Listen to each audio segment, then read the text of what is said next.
Hey, I'm Allison from Learning at the Primary Pond. I'm a literacy specialist, and in this video, I'm going to explain what diphthongs are, as well as give you some ideas and how-tos for teaching them. If you haven't subscribed to my channel yet, make sure to hit the subscribe button and then also hit the little bell so that you're notified every time I post a brand new video about teaching literacy in K2. Okay, so diphthongs. I really don't like that word, by the way. I think an easier way of talking about diphthongs is to think of them as gliding vowels. So in a diphthong, the sound kind of begins as one vowel sound and then it moves to another vowel sound. These are some common diphthongs. OW, OU, OW as in ow, like in cow. OU, like in the word loud, ow, ow. Aw, aw, aw as in claw. Aw as in laundry. Oi, boil. Oi, enjoy. So these are all diphthongs. We're going to talk about OO. Technically, I don't believe OO is a diphthong, but I usually like to teach them in the same unit. In From Sounds to Spelling, my phonics program, we cover all the diphthongs, and then we also talk about the two sounds of OO. So we will talk about that as well. But diphthongs, right? These can occur at the beginning of a word, like in the word out. They can occur in the middle of a word, like in the word caught. And they can also occur at the end of a word, like in the word enjoy. Okay? So diphthongs, gliding vowels. If you want to know what I mean by when I say gliding vowel, just say ow and notice how your mouth changes shape. Ow, right? Starts as one shape and then it moves to another. So gliding vowels.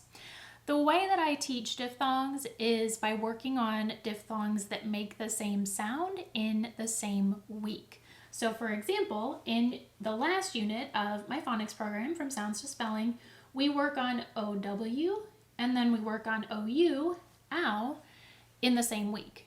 If you do something similar, if you teach diphthongs that make the same sound in the same week, would you just let me know yes in the comments? Curious if other people do that as well.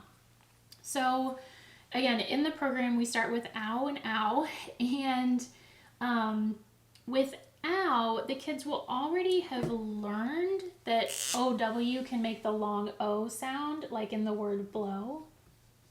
So they know that it can make the long O sound, but the ow sound is something that is probably new to them, or we study it in more depth.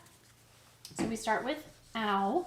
And a fun thing you can do is like incorporate some little band-aid activities like ow. So in this one, it's a combination vocabulary and phonics activity where like there's little clues. So it says, this is a farm animal that gives us milk. Some have black and white spots. So like kids have to cut out the letters down here and they have to figure out that it's cow and then make the word cow. So Band-Aids is super fun for teaching OW.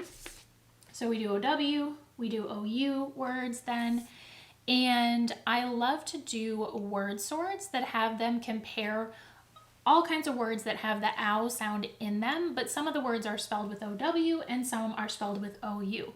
So if you're not familiar with a word sort, it's just literally there's one piece of paper, you've got like OW at the top in one column and OU on the other side. There's little words on just like strips of paper or cards, and the kids have to sort them, read them. And then another thing I like to do as a follow-up is after they've sorted the words a couple times, and this might be a different day of the week, what I'll have them do is a write and sort or sort and write.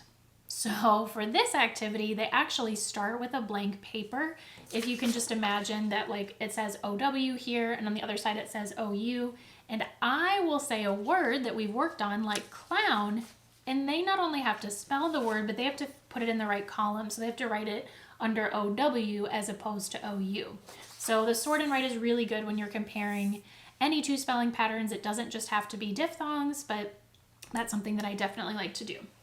Okay, so then we move into AW and AU, ah, OI and OY. And with all of these activities or with all of these diphthongs, we're building words, like using magnetic letters, letter tiles. We are writing words with diphthongs. We are reading words with diphthongs. Even though by the time your kids are learning diphthongs, which is typically second grade, but they could also be working on them later, like in third or fourth. By that time, their reading skills, they're probably pretty decent readers. However, sometimes whether or not they can actually decode words with diphthongs, if they have it memorized, it can surprise you. So I always still have them read decodable text. This one is called Haunted House, so you can see that it, goes with the AU, and there's several different diphthong words in here, multiple diphthong words rather, and so they can go through and circle the words with diphthongs either or highlight before reading or after reading, and then they also respond to the text, and the questions are specifically structured so that they are required to use words with diphthongs in their answer. So this is phonics practice in context, right? They're doing real reading and real writing with diphthong words. So let's see, we talked about building words, writing words, reading words in context, the sorts, the sort and write, and those are basically the main activities that I use for teaching diphthongs. I also use them for teaching many other skills. Before we wrap up, I promised I would talk to you about OO words. So in, again, the last unit of my phonics program, From Sounds to Spelling for second grade, we cover the diphthongs, and then we also cover OO. OO is sometimes called a diphthong, but it's really not a gliding vowel because the sound is just oo, right? My mouth doesn't really change position, it's just oo or So my mouth is not gliding from one vowel to another, but I still feel like it just fits well when you're working on diphthongs. So we've got two sounds for OO, right? That O very small. We've got, like in the word book, the sounds are book.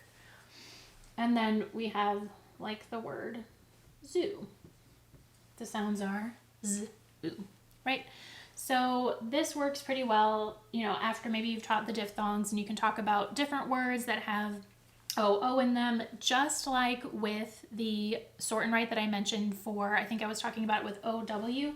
You can do something where you have the kids, after you've worked with some words that have the spelling pattern with different pronunciations, you can, maybe have them do a sort like this. So OO like book, or OO like zoo. And you can have words for them, but again, I like that sort and write where after they've practiced sorting some words, then you call out a word. So you might say the word stoop, and the kids have to write it here. OO like zoo, stoop. And if they struggle with this, always make sure to have them tap out the sounds. So this might be backwards for you, I'm not sure. They should tap with their non-dominant hand so that they are then freed up to write with their dominant hand. And it should go left to right. So for stoop, the sounds are st, oop, right? So if they're struggling with this at all, always have them tap it out because that can really help them pinpoint the sound for OO. All right, I hope that this was helpful to you. If you would love to learn some more effective routines or additional effective routines for teaching phonics in K2, I would love to have you watch my free online workshop. I briefly went over like the sort and write and building words, but there are just so many more things that I would love to show you and give you examples of. So look for the link that goes with this video. That link is updated with new dates and times all the time, so you can check back anytime to see if there is a day and time that works for you. Also got a freebie for you and a certificate of attendance. Again, hope this was helpful. Thanks so much for watching. Don't forget to hit the like button, subscribe, and I will see you in the next video.